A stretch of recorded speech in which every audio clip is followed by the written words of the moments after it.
ada tak orang tengok video yang kita orang hantar tu? Ada. Ada. Ada. Ada. Nyanyi. Siapa Boleh bagi soalan tu. Siapa dah tengok boleh apa tu angkat tangan lah dekat chat tu, ruang chat tu. Ya. Fadli dah ada 10 soalan tu. Itu paling takut ni, paling menggerunkan ya kalau macam ni. Semangat wajah. Sekejap.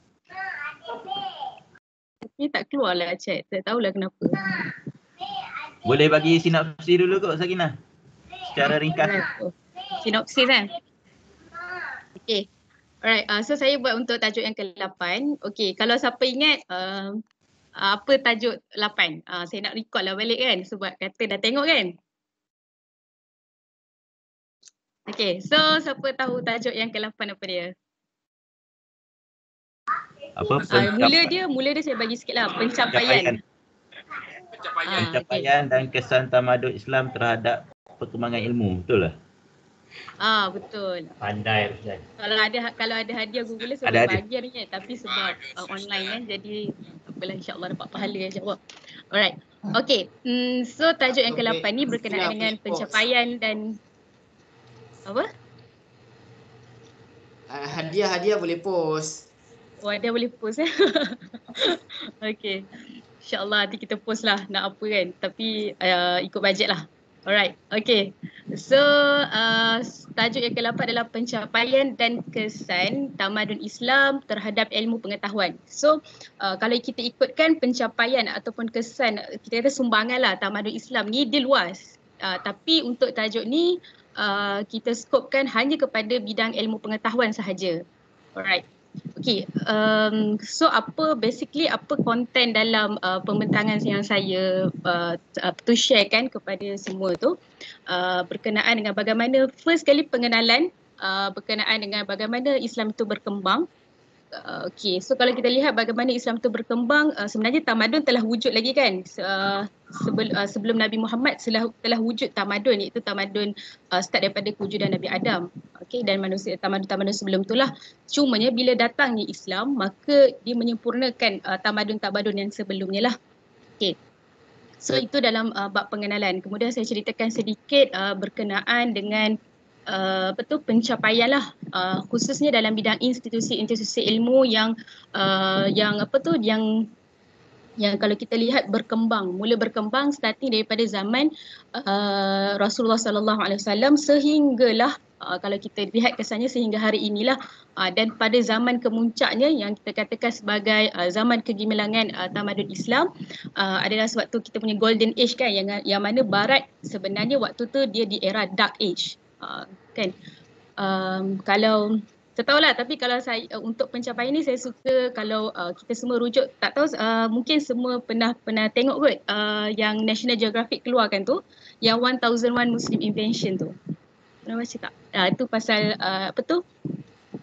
zaman keemasan Islam lah.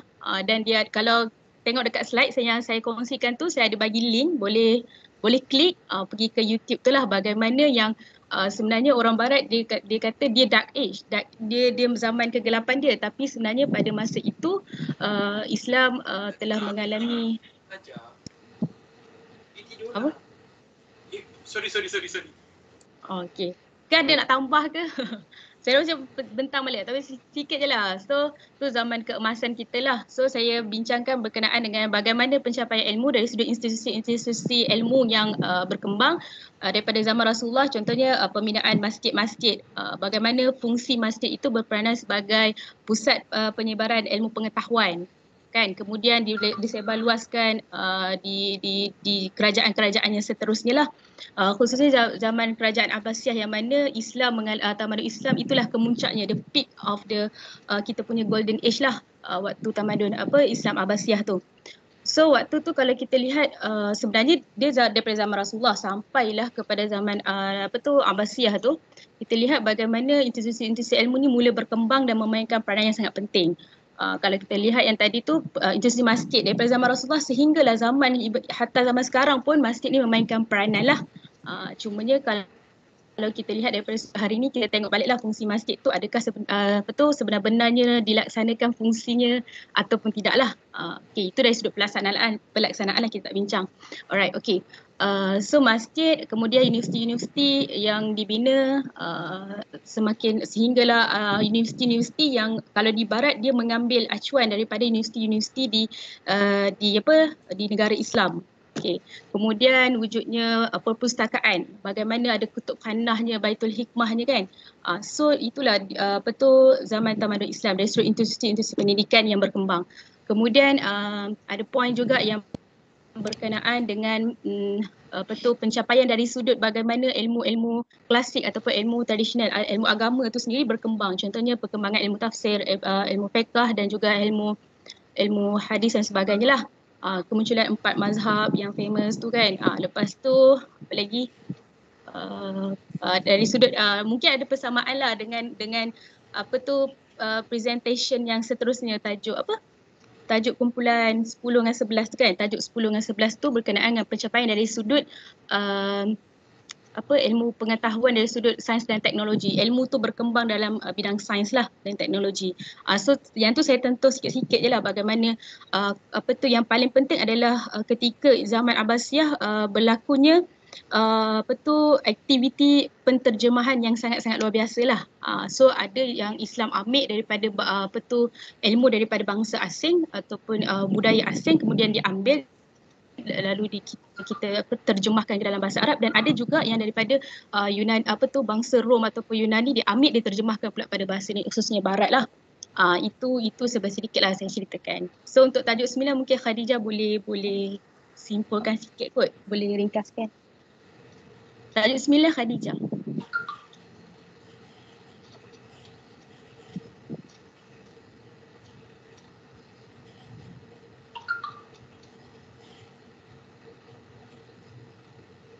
Assalamualaikum warahmatullahi wabarakatuh. Jadi saya membentangkan untuk tajuk peradaban Islam dalam tamadun Melayu dari aspek pendidikan, budaya, adat dan budaya dan juga politik, dari segi sudut pemikiran politik. Dengar ke? Dengar. Maaf kalau hujan ke sini. Sebelum tu saya minta maaf lah jika ada kekurangan dari saya punya pembentangan. Yang mana saya berdapati banyak benda yang saya kurang sewaktu saya membentang. Untuk tajuk peradaban Islam, peradaban Islam dalam tamadun Melayu, saya membincangkan tentang bagaimana teori. Mula saya bincangkan tentang teori bagaimana Islam datang ke alam Melayu, dan kemudian saya kaitkan juga bagaimana kesan peradaban Islam itu dari aspek pendidikan, adat dan budaya dan juga pemikiran politik. Yang mana kesannya sehingga hari ini kita dapat lihat contoh dari sudut pendidikan, yang mana still masih ada pusat pendidikan seperti madrasah dan pondok.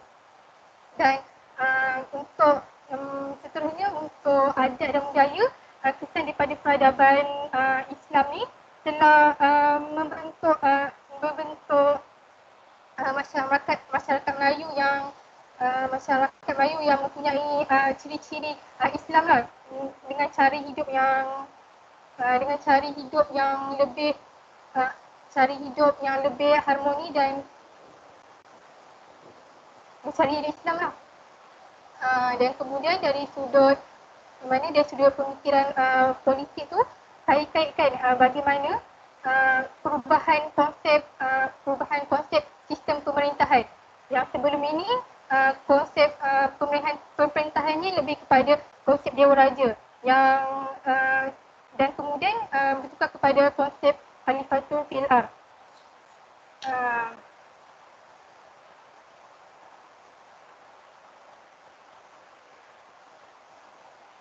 Basically, untuk tajuk saya ni, saya membincangkan tentang kesan peradaban Islam tu kepada tamadun Melayu dari aspek pendidikan, adat dan budaya dan juga pemikiran politik lah. Itu saja. Itu saja dalam pembentangan yang saya bentangkan lah jika ada kekurangan, boleh maklumkan kepada saya tentang jika terdapat kesalahan dari sudut maklumat yang saya nyatakan ataupun penambahbaikan yang perlu saya lakukan. Itu saja daripada saya. Okey, kalau kita bukalah pada soalan sekiranya ada, boleh kita bincangkan bersamalah. Saya nak tanya boleh tak? Boleh, insya-Allah Ustaz. Saya pun nak Sebab tanya. Jawapannya terus lagi bagus. Sebab tadi ada terpandang berkenaan dengan kesatuan ilmu ataupun tauhidi. Sebab benda ni macam tajuk baru jugalah kalau ikut tak berapa lama sangat lah maksudnya. Boleh terangkan sikit apa yang dimaksudkan dengan kesatuan ilmu tu ataupun tauhidi tu sendiri. Alright, okay. Kalau tengok daripada slide yang sumbangan tu yang 1, 2, 3 sampai 7 betul, tu sumbangan kan? pendidikan Islam. Alright, okay. So terima kasih atas soalannya. So insyaAllah saya cuba jawab dan kalau ada sekiranya pandangan lain, saya sangat alu-alukan lah. Okay, so kalau ikut tauhidik konsep ni yang mana tauhid itu mengesakan Allah kan. Jadi dalam apa jua bidang yang cuba dibawa. Contohnya kalau bidang khususnya kalau kita tengok dalam ilmu-ilmu agama khususnya macam ilmu tafsir, ilmu hadis semua tu memang kita dah akui lah. Memang itu bidang yang kita kata agama religious kan, yang memang konsep dalam tu ada konsep ketuhanan. Tapi termasuklah sekali dalam contohnya ilmu yang digali daripada Al-Quran, contohnya ilmu yang dikembangkan, yang diselidik, contohnya macam ilmu matematik, sains semua tu, ilmu maksudnya ilmu alam lah. Okay. Ataupun ilmu kita kata ilmu dunia lah kan. So walaupun ilmu-ilmu ini dihasilkan atau banyak teori-teori yang dihasilkan, namun konsep tauhid masih lagi perlu kita kata kalau macam dalam hari ni konsep kurikulum bersepadu lah kan. Contohnya sains dan sains agama contohnya macam tu. So walau apa jua bidang ilmu, konsep tauhid, konsep mengesakan Allah Subhanahu Wa Taala itu mesti maksudnya disekalikanlah dan diutamakan. Dia sebagai satu fundamental yang ilmu yang seterusnya, ilmu dunia tu dia akan jadi layer lah macam tu. Ataupun disepadukan sekali. Itu pandangan saya lah, itu apa yang saya faham tentang konsep tauhid, konsep tu. So ada kalau pandangan lain ke?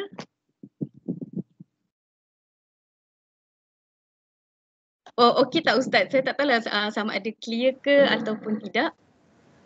Okey dah kot. Maksudnya dia macam rangkuman ilmu lah dalam satu konsep tersebut macam tu. Betul. Contohnya kalau kita belajar ilmu bahasa ke ilmu sains ke ilmu matematik ke, mesti ada elemen ketuhanan itu diselitkan. Macam tu. Mana-mana ilmu last sekali dia akan relate dengan tauhid lah maksudnya macam tu. Yes, itulah matlamat ilmu kalau kita pergi balik pada konsep ilmu tu lah. Okay, terima kasih. Okay. Fadli, mana soalan? Apa dia? Soalan. Doktor tak masuk lagi kan? Okay, kalau tak soalan ditutup. Kita bagi je 1 jam je kan Ustaz Rusdan kan? Soalan lagi nak bagi ni. Tadi ada terpandang enggak tadi satu slide berkenaan bila tentang tajuk Sakinah tadi berkenaan dengan pengaruh tajuk dia jadi pencapaian dan kesan. Pencapaian dan kesan tamadun. So di akhir tu ada sentuh part politik. Kan? Betul. So, politik di Melaka kan? Melaka. Kalau tu Khadijah. Oh, tu Khadijah kan? Okey. Simpan soalan tu Khadijah lah macam tu. Okey, sila Khadijah. Oh, boleh bagi terus Tak. Nanti apa tu okey.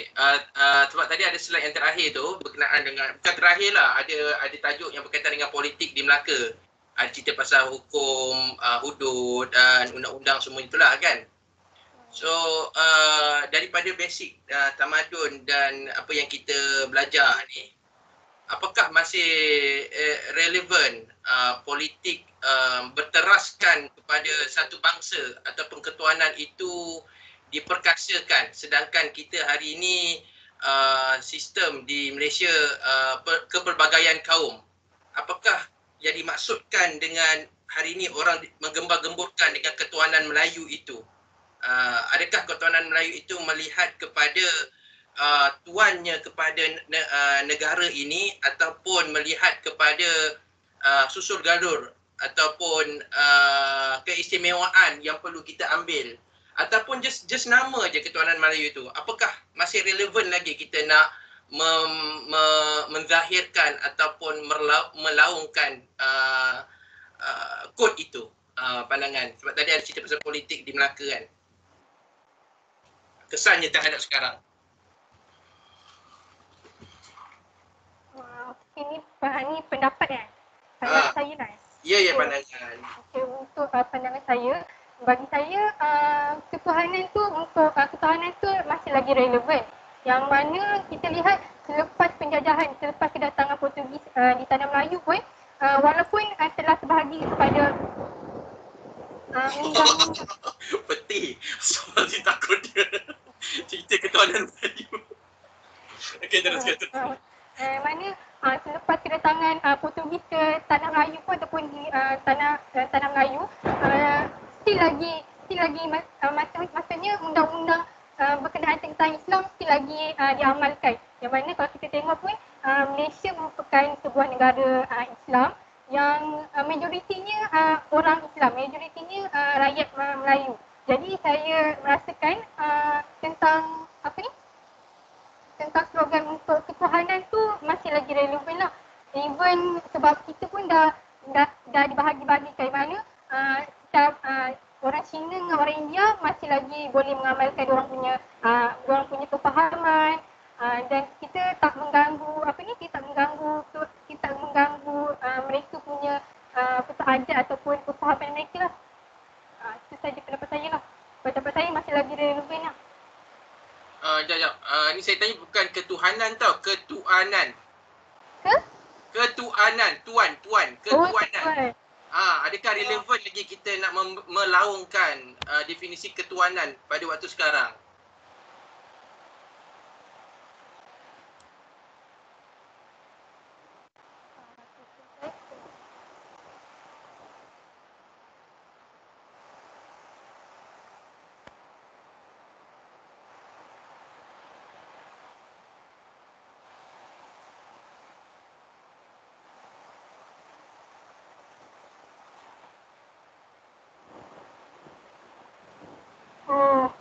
Untuk ketuanan, sebab saya tengok baik slide ni dah.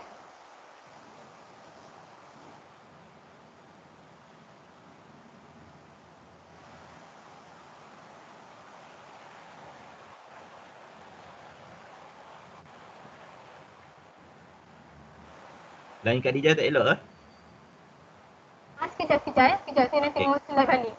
Okey. Ingat lain tak elok. Sekejap.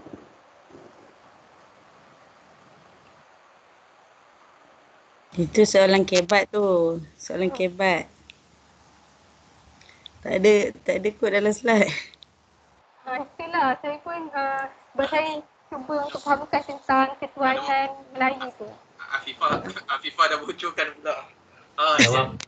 Jawapan tu hanya pada Fazli je. Alamak Azman ni. Ada. Tak ada, bukan politik ni kan kita belajar. Ke ada orang lain ke boleh bagi pandangan lah. Kita dengar pandangan Ustaz Fadli dululah. Tak ada. Saya tanya. Saya nak tanya. Tapi kalau lah soalan ini ditanyakan kepada Ustaz Fadli, so apakah pandangan Ustaz Fadli? Ini lain yang mentang, lain yang menjawab. Ini sebagai soalan. Kalau ada orang lain pun kan nak jawab kan. Okey, minta maaf. Okey, sebelum nak dapat jawapan tu boleh tak saya tanya soalan untuk Sakinah Okey. Lompat pula soalan. Dijah dulu soalan nak jawab. Okey, mungkin kita jawapan. Okey, dalam slide tu saya tengok tentang bagaimana Islam membangun ilmu, antaranya tentang Universiti Zaitunah dan Universiti Azhar. Sekiranya kita maklum Universiti Azhar dananya daripada wakaf kan. Dan dapat juga universiti di UK, Oxford, dia menggunakan konsep endowment. Endowment tu adalah wakaf juga. Jadi adakah konsep endowment dengan wakaf yang Azhar buat tu sama yang dengan Oxford buat? Sehingga ke hari ini Oxford masih lagi menggunakan sistem endowment tu. Jadi adakah sama yang Azhar buat ataupun yang Islam buat tu? Mungkin kalau ada info. Terima kasih. Okey, terima kasih Ustaz atas soalannya. Saya cuba jawab sekadar yang pengetahuan saya lah, ini dalam pengetahuan saya lah, tapi saya tak tahu sejauh mana. Kalau yang saya tahu, kalau wakaf, kalau dalam konsep wakaf, dalam Islam maksudnya kita mewakafkan, tak kira lah sama ada harta wakaf ke harta apa tu, manfaat dari sudut manfaat ke apa kan. Tapi wakaf ni biasanya dengan sukarela, betul tak? Kan? Wakaf ni maksudnya kita tak ada paksaan. Tapi yang saya tahu kalau yang contohnya daripada yang Oxford kan, dia pun under endowment juga. Tapi dia menggunakan hasil daripada tax, cukai. Yang tu endowment diorang lah, yang saya tahulah, ini yang sefaham saya. Dia menggunakan daripada tax. Maksudnya diorang bayar cukai, bayar tax ke Oxford macam tu? Instead of bagi daripada kan? Yes, daripada tax yang dibayar oleh rakyat lah. So jadi tax tu diambil, maksudnya macam kita pun kita ada cukai kan, cukai pintu, cukai harta semualah kan, cukai pendapatan semua tu. Tapi yang diorang dia menggunakan cukai, dan hasil daripada cukai tu dibina lah macam hospital, kalau tu Oxford lah, universiti tu kan. Kalau setahu saya pun contohnya macam konsep apa yang dulu kita panggil GST kan, sekarang SST kan, ke dah GST balik, GST kan. So kalau kita lihat kalau negara-negara barat pun dia dah lama mengamalkan GST ni. So disebab apa, daripada tax tu diorang akan ambil dan dimanfaatkan kepada masyarakat balik. So itu konsep yang diorang bawa lah, yang katakan endowment, seperti mana yang diorang claim kata endowment tu lah. Ya, ini pendapat saya lah Ustaz. Saya tak tahu, kalau salah mungkin yang lebih arif boleh jawab di sini. Mungkin yang saya faham mungkin macam kita lah, kita bayar zakat, bayar tax kepada kepada Mahat Tahfiz, sekolah agama. Mungkin itu yang diorang buat kan. Diorang bayar tax kepada Oxford. Diorang bayar tu instead of bayar kepada diorang punya akad dia tu, akad dia cukai. Kira akad muamalat dia cukai, tax, maksudnya dia wajib bayar. Dia kan cukai ni wajib kan untuk citizen kan, all the citizen kena bayar kan. Tapi kalau wakaf ni kita secara sukarela kan, dia macam konsep kita mewakafkan sesuatu tu asal rasa kita tak ada paksaan. Betul tak? Okay. Diterima. Ke saya salah, mungkin Ustaz boleh jelaskan ke? Okey, faham. Cuma saya persoalan saya tentang konsep endowment yang dibuat oleh Oxford tu. Adakah dia sama dengan konsep yang dibuat oleh Azhar ataupun yang Islam buat? Saya tak pastilah, cuma mungkin ada similarity, cuma akad dia tu. Ada similarity, cuma tak ada akad dia tu lah. Mungkin dari sudut kalau zakat, kalau tax, yang saya tahu, saya dengar daripada seorang penceramah dia kata kalau macam barat ni digunakan tax. Dia bukan konsep wakaf tapi tax. Yang mana dia mewajibkan semua citizen dia untuk membayar lah. Jadi nak tak nak, tapi hasil daripada tax tu akan digunakan untuk maslahah kan, dia punya masyarakat punya benefits. Tapi wallahu a'lam, mungkin ada jawapan atau penjelasan yang lebih tepat lagi lah. Okey, terima kasih.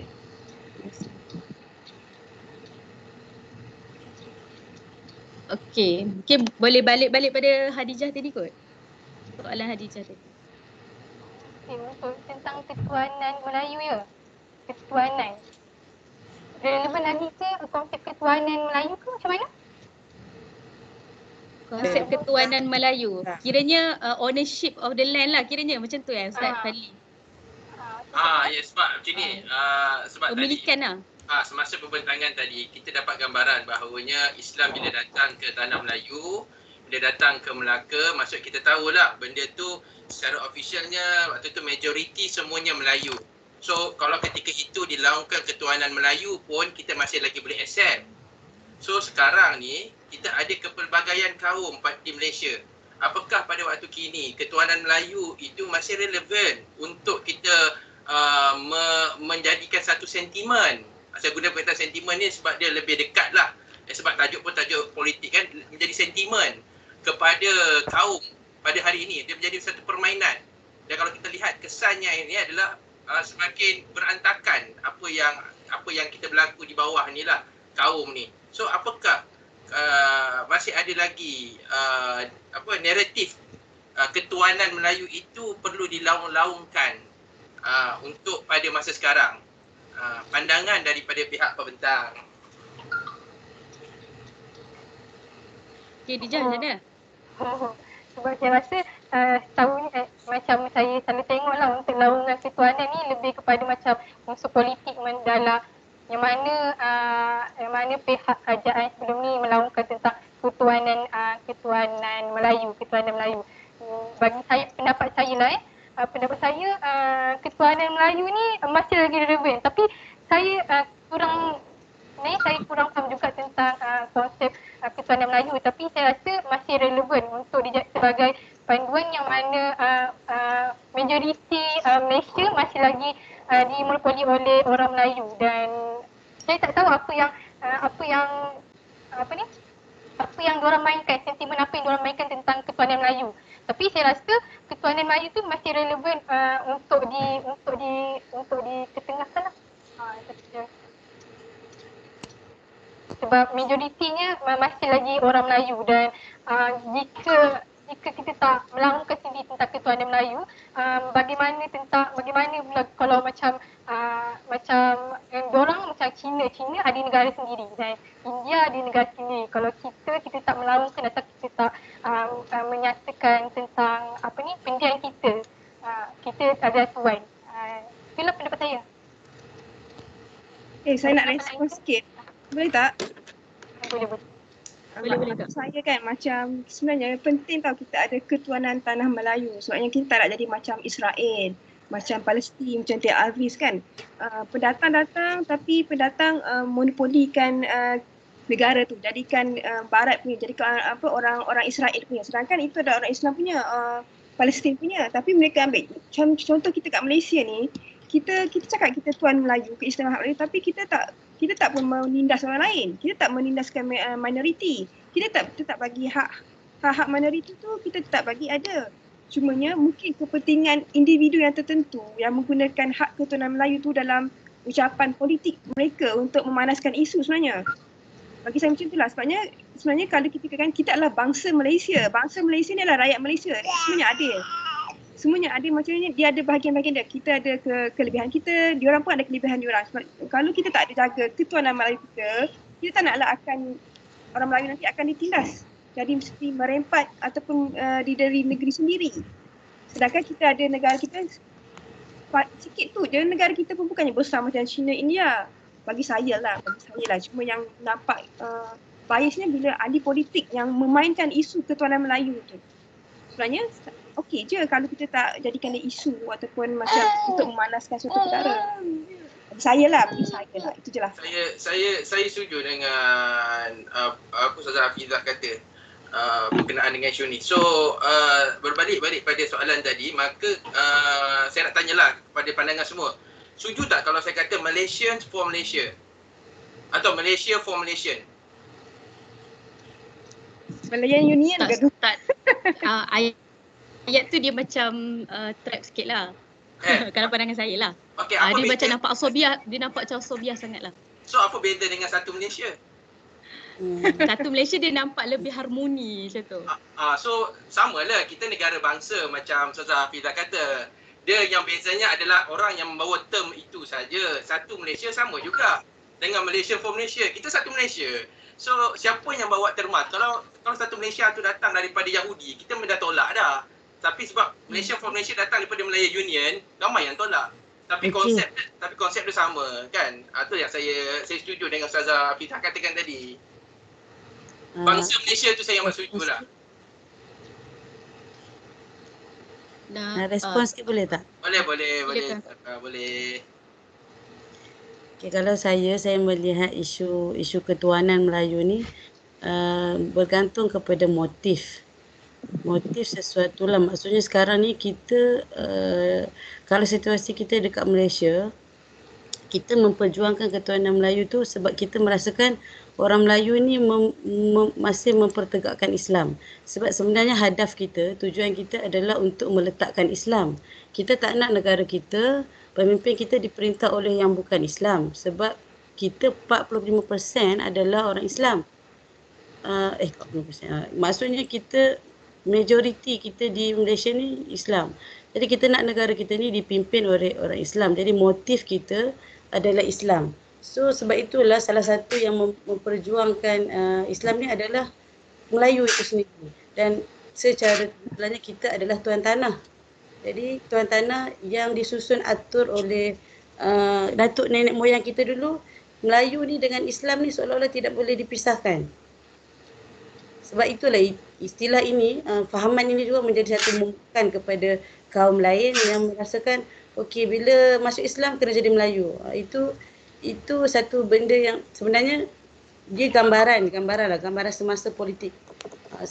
Politik bila kita nampak kita nak orang Melayu sebab kita nak Islam itu. Andai dia orang Cina ataupun India sendiri, kita tak ada masalah sebab dia adalah Malaysian, tapi dia membawa imej Islam. Kita nak memimpin itu adalah Islam, tapi dalam perlembagaan kita meletakkan ia sebagai satu syarat adalah Melayu sebab kita sebagai tuan tanah untuk memelihara tanah. Kita tak nak jadi macam Hafizah cakap, kita tak nak jadi orang yang merempat di tanah sendiri. Kita tak nak jadi perebutan macam di Palestin kan.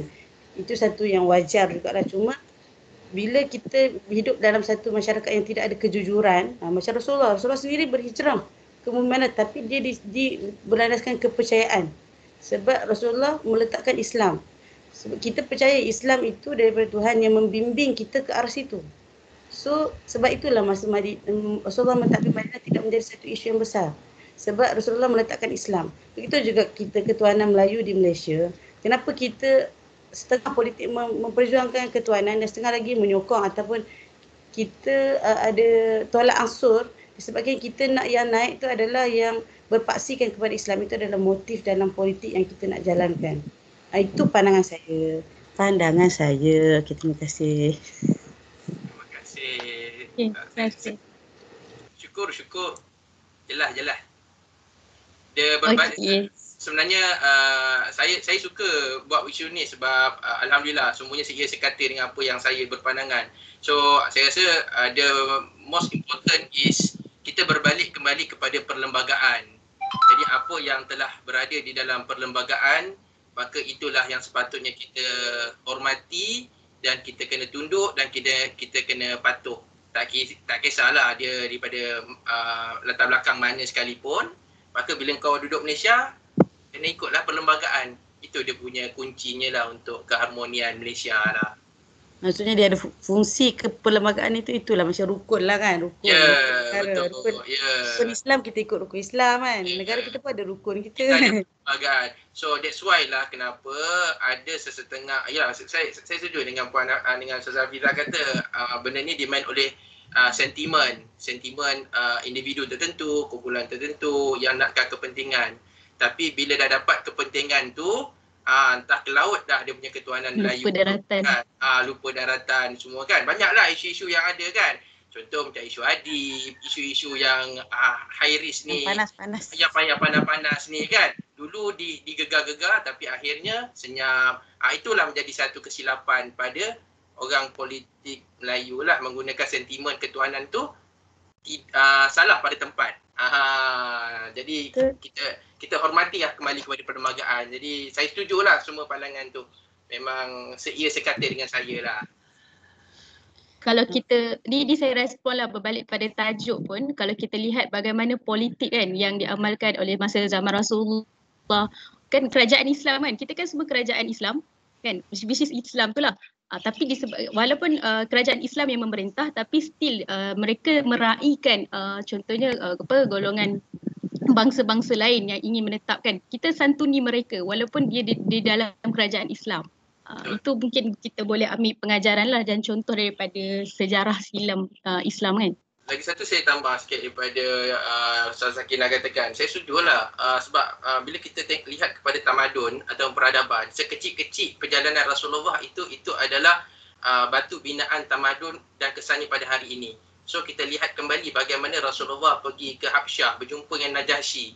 walaupun Najasyi itu Kristian, dia Nasrani, tetapi Rasulullah tidaklah berperang ataupun buat paksaan supaya dia peluk Islam, dan akhirnya dia peluk Islam pun di akhir-akhir hayat dia. Maknanya apa? Walaupun dia bukan orang Islam tetapi dia boleh memimpin dengan adil, maka ianya menjadi harmoni kepada umat di bawahnya. Jadi itulah di antara contoh sirah ataupun sejarah Rasulullah kita dapat lihat bahawa orang yang membawa nilai Islam, yang fahami Islam itu, dia lebih mendatangkan manfaat kepada orang bawahannya. Najasyi itu memang sangat cantik lah contohnya kalau kita lihat bagaimana dia mentadbir negara Habsyah waktu ketika itu. Raja Najasyi itu dia beriman dengan kitab Samawi kan? Di akhirnya kalau lihat kepada beberapa kitab sirah, dia beriman kepada Allah. Dia maksudnya sebelum kedatangan Islam dia beriman dengan kitab Samawi, betul tak? Saya tak ingat kitab Taurat atau Injil, tapi dia beriman dengan kitab Samawi kan? Dia berpegang teguh dengan agama Nasrani lah. Jadi saya rasa sebab dia berpegang kepada kitab Samawi, sebab itu dia pemerintahan dia berpaksikan kepada keadilan sebab dia memegang kitab Samawi. Sebabnya kalau kita tengok daripada sejarah tamadun, selepas kejatuhan Islam sendiri kan ditadbir oleh Kristian. Kristian kan sepatutnya dia adalah satu agama Samawi, tapi dia telah menjadi kusyah-kacir selepas Islam datang kan.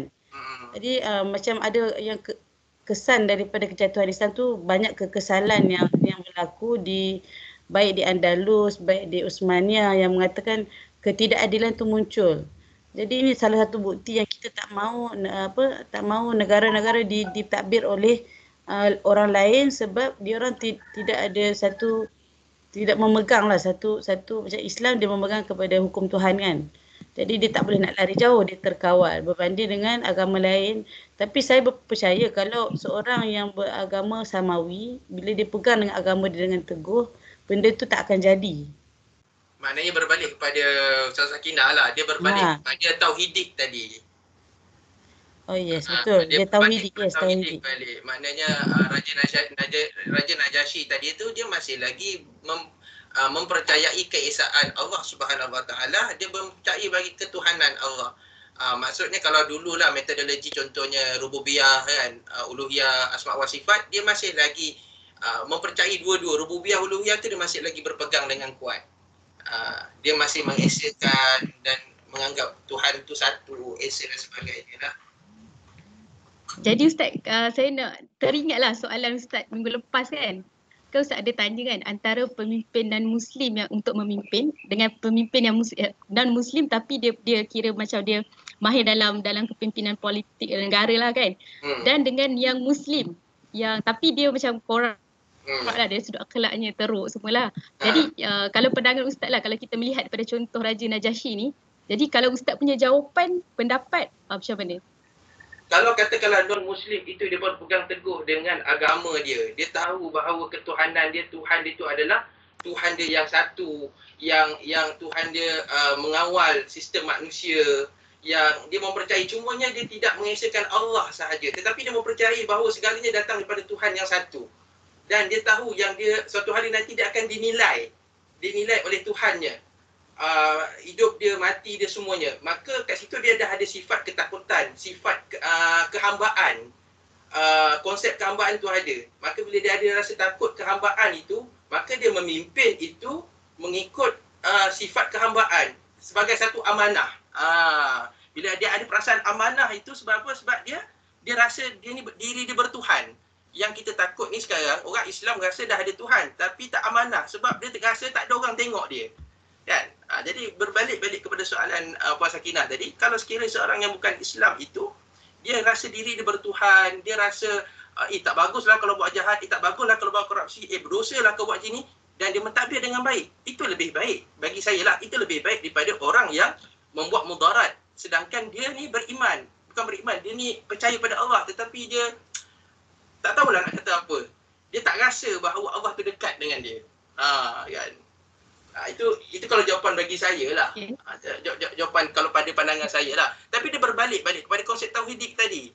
Maksudnya kalau seorang itu yang bukan Islam, tapi dia takut kepada Tuhan dia, takut nak buat dosa, takut nak buat salah, takut nak mencuri, takut nak rasuah, takut nak segalanya, maka itu lebih baik berbanding orang Islam yang tak reti takut. Right. Tapi dia Okay, masih relevan ke untuk zaman sekarang? Maksudnya kita melihat kepada tauhidik tadi kan? Okey. Dia masih relevan ke untuk sekarang? Okey, Ustazah Afifah, saya bagi contoh. Kalau dalam ni ada guru-guru dari Pulau Pinang, betulkan saya lah.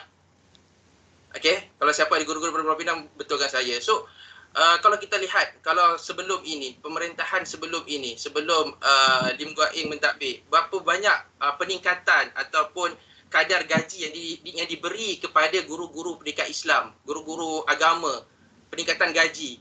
Berapa banyak pondok-pondok yang disalurkan dan pusat-pusat tahfiz yang diberi sumber kewangan. So dekat situ kita boleh jadikan sebagai contoh bahawa mereka, sedangkan kalau kita lihat di negeri-negeri lain, berapa banyak kadar-kadar kenaikan yang naik dan ada yang masih tak settle lagi. Jadi ini beberapa contoh. Ada juga kekurangan di sana dan ada juga kelebihan di tempat lain. Tetapi berbalik pada Ustazah Afifah kata, sekiranya seseorang itu dia ada sifat ataupun sikap takut kepada ketuhanan dia, maka dia boleh tahu yang bahawa sesuatu itu dosa dan pahala, baik dan buruk. Maka dia memberi manfaat kepada orang bawahan, kepada rakyat bawahan, dapat manfaat. Selagi mana dia tidak menyalahi perlembagaan negara. Apa perlembagaan negara? Boleh beramal dengan Islam, asalkan agama lain tidak disebarkan secara zahir. Tak boleh sebarkan dekat tepi jalan dan sebagainya. Kalau itu dia boleh hormati, dia boleh ikuti, why not? Okey. Tadi betul sikit sebab saya cakap berkaitan dengan pemimpin yang beriman dengan agama Samawi. Kitab Samawi. Saya tak memandang daripada zaman sekarang lah. Sebabnya walaupun dia berkata seolah-olah dia beriman, dia memang beriman lah kepada agama dia. Tapi dari satu sudut dia menafikan, dia menolak Tuhan. Contoh kan, dia menjadi isu sini apabila dia menolak satu akidah tu. Kalau dia menolak Tuhan, macam mana kita nak memberi kepercayaan kepada dia? Sedangkan Tuhan berkata diorang ni banyak bermuka-muka. Tuhan sendiri bercakap tentang macam mana kita nak bermuamalah dengan orang yang bukan Islam. Macam mana kita nak memberi kepercayaan kepada orang. Macam mana kita nak buat tahalusiasi dengan orang yang bukan Islam. Okey, baik Ustazah. Bermuka-muka kita nak ambil sebagai pemimpin. Konteks ayat itu diturunkan waktu bila? Apakah asbab penuzul ayat itu yang diturunkan? Apakah sesuai ayat itu digunakan pada waktu sekarang? Itulah saya tanya balik. Sebabnya kalau Raja diberi contoh Raja Najasyi, sebab pada fahaman saya, pada pembacaan saya, Raja Najasyi adalah raja yang sangat tawaduk dan sangat percaya dengan agama yang dia menganut waktu tu adalah agama Samawi lah, agama yang melibatkan saya tak ingat agama apa, tapi agama dia memang sangat patuh kepada agama dia ketika itu, dan agama dia adalah agama Samawi, bukan agama yang direka-reka, diubah-ubah, dicana-cana macam-macam. Sebab itu salah satu faktor yang saya dapat terima Raja Najasyi seorang raja yang adil sebab dia berpaksikan kepada tauhidik tersebut. Tapi nak pandang kepada sekarang, nak memberi kita nak mengukurkan Islam sebagai pemimpin, sebab macam Hafizah kata lepas, Islam akidah itu dia berpegang sebab dia punya beriman kepada Allah tu, dia percaya dulu dengan Tuhan. Yang belakang tu kita boleh ubah kan, corruption ke apa tu kita boleh, sebab yang first kali kalau dia boleh percaya kuat dengan Tuhan, maksudnya dia macam mana saya nak cakap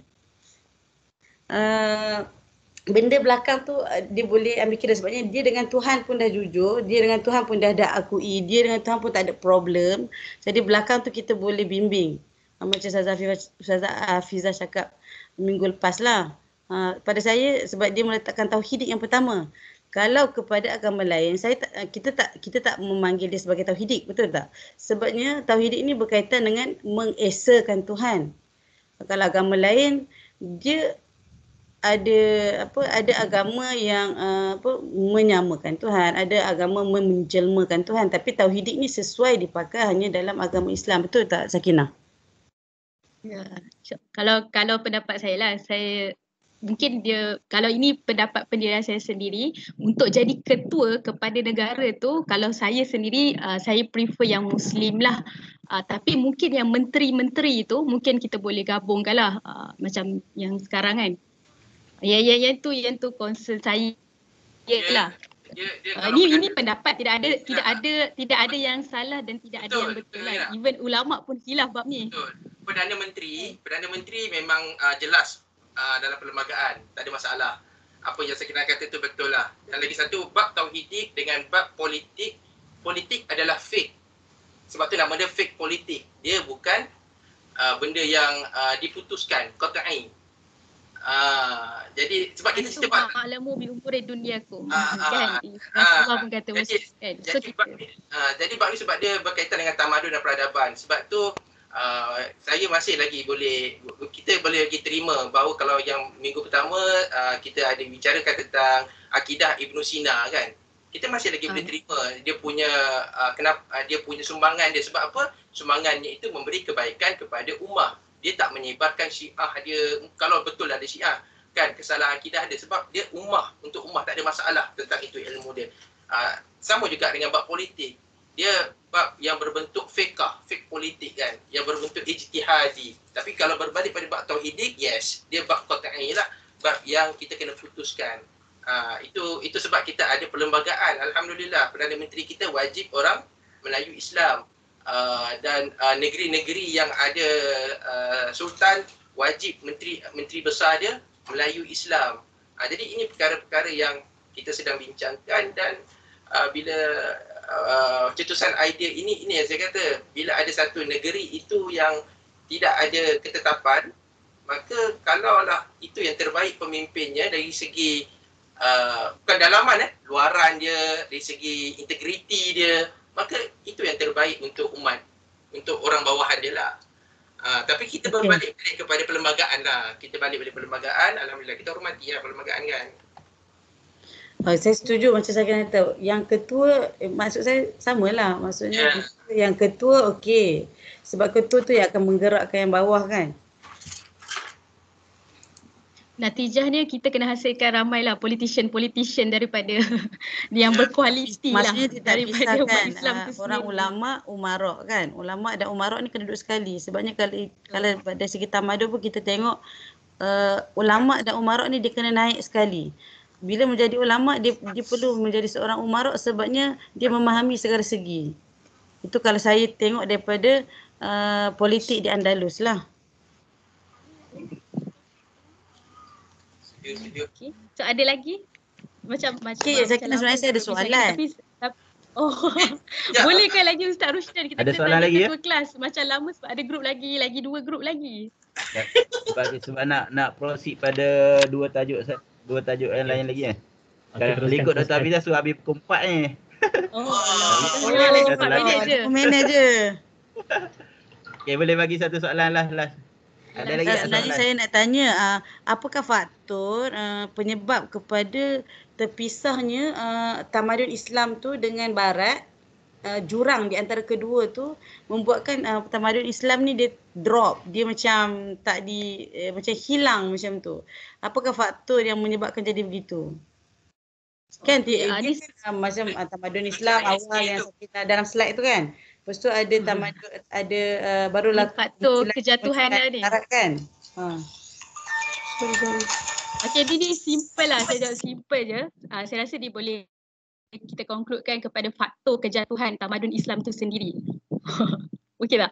Okey, so mungkin ada banyak faktor sebenarnya, faktor kegagalan ataupun kejatuhan umat Islam khususnya pada zaman tamadun Abbasiyah tu kan. Antara salah satunya adalah peribadi contohnya macam kalau pemimpinnya perebutan kuasa. Kan masing-masing nakkan kuasa, perebutan kuasa, gila kuasa. Kan macam khalifah yang akhir-akhir tu, Mu'tasim, dia ada 2M tu. Tu so dia berlaku perebutan kuasa. So macam kerana kegilaan untuk mendapatkan title as ketua kan, kedudukan khalifah pada ketika itu, so berlakulah kat situlah, maksudnya dari sudut peribadi umarak tu sendiri. Dan kemudian dengan ulama'nya pun ada kepincangan lah. Di samping ada unsur-unsur yang mula masuk sekular kan. Kemudian dari sudut ekonomi, bila ada berlaku perebutan kuasa, jadi berlaku banyak pemberontakan. Wilayah-wilayah ni menjadi kecil kan, jadi diorang makin berlaku pemberontakan di merata-rata tempat lah. So bila berlaku pemberontakan, jatuhnya ekonomi akan drop dan masih banyaklah isu-isu yang lain akan berlaku. So dia berlaku secara holistik lah kejatuhan sesuatu tamadun itu. Tu yang saya boleh simpulkan lah sedikit. Menjawab ke faktor kejatuhan lah? Ke tak? Saya tak kata salah, betul je kan.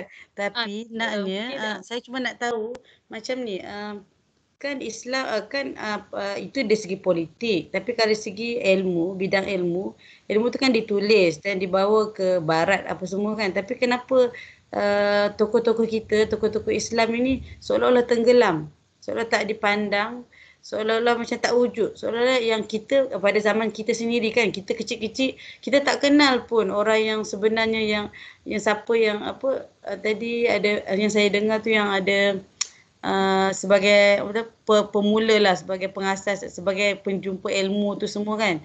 Tapi kita hanya kenal semuanya nama orang-orang barat. Di manakah tokoh-tokoh Islam tu? Tu maksud saya.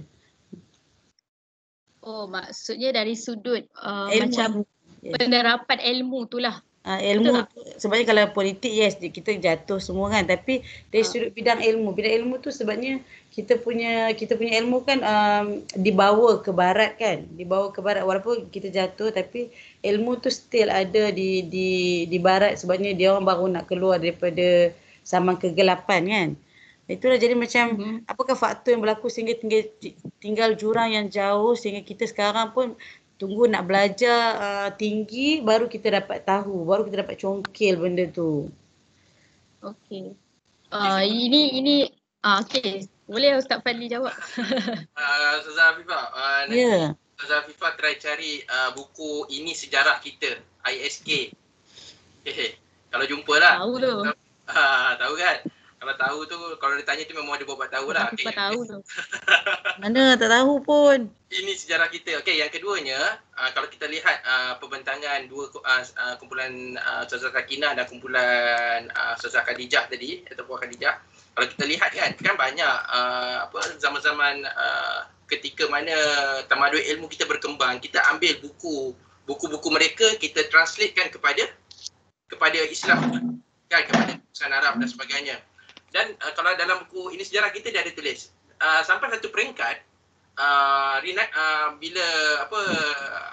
dunia barat ni nak naik balik, mereka ambil balik kembali buku kita dan mereka terjemahkan kembali dalam bahasa mereka.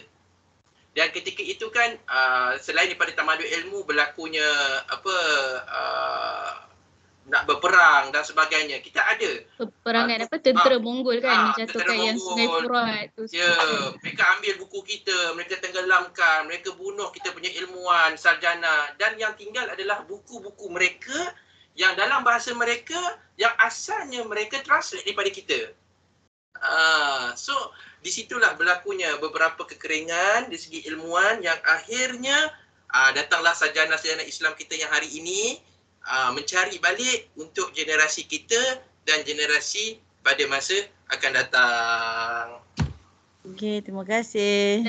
Dan juga ada juga kalau saya sentuhlah peranan ulama, dan kalau hari ni kalau kita tengok kan masyarakat khususnya umat Islam ni kadang-kadang berbalah benda-benda yang kecil je, benda furuk pun tetapi berlaku mengkafirkan. Jadi benda-benda tu menyebabkan ilmu-ilmu ni tidak berkembang. Kan dia jadi macam even orang yang nak berminat nak mengetahui Islam pun dia akan jadi macam apa Islam ni benda kecil pun, setakat pasal solat tak sama ke apa ke, benda-benda kecil, even benda tu pun jadi isu. Jadi kita ni banyak di membincangkan isu-isu yang remeh lah, sedangkan orang dah pergi cakap benda yang lebih besar daripada tu. Ini pendapat saya lah kenapa yang hari ni kita macam kurang lah pengetahuan tentang contohnya ulama Islam tidak ni, sedangkan barat punya ulama sekolah kita nampaklah dia orang punya penglibatan dalam bidang ilmu. So itulah poinnya dalam pembentangan ni adalah kita kena kembalikan budaya iqra' tu, budaya pengetahuan tu. Supaya kita ni sendiri perlu kena ada jihad ilmu lah supaya kita tidak lagi terus jatuh seperti mana taman tu yang telah jatuh dulu kan kisah silam kita. Hashtag baca untuk Malaysia. InsyaAllah. Okay, so boleh tutup lah kot untuk grup 8 dan 9. So kita mungkin boleh teruskan kepada grup yang seterusnya. Okay, terima kasih semua. Okay, terima kasih. Jadi penutup yang terbaik daripada Sakinah dengan Khadijah serta rakan-rakan yang lain. Okay, jadi Dr. Hafizah kata kalau ikutnya 3 soalan je, tapi tak apalah kita sebab doktor pun tak ada ini lah. Kita lajak sikit pun tak apa. Okay, seterusnya kita jemput kumpulan yang seterusnya. Sekejap, saya stop yang ni dulu. Saya akan mulai.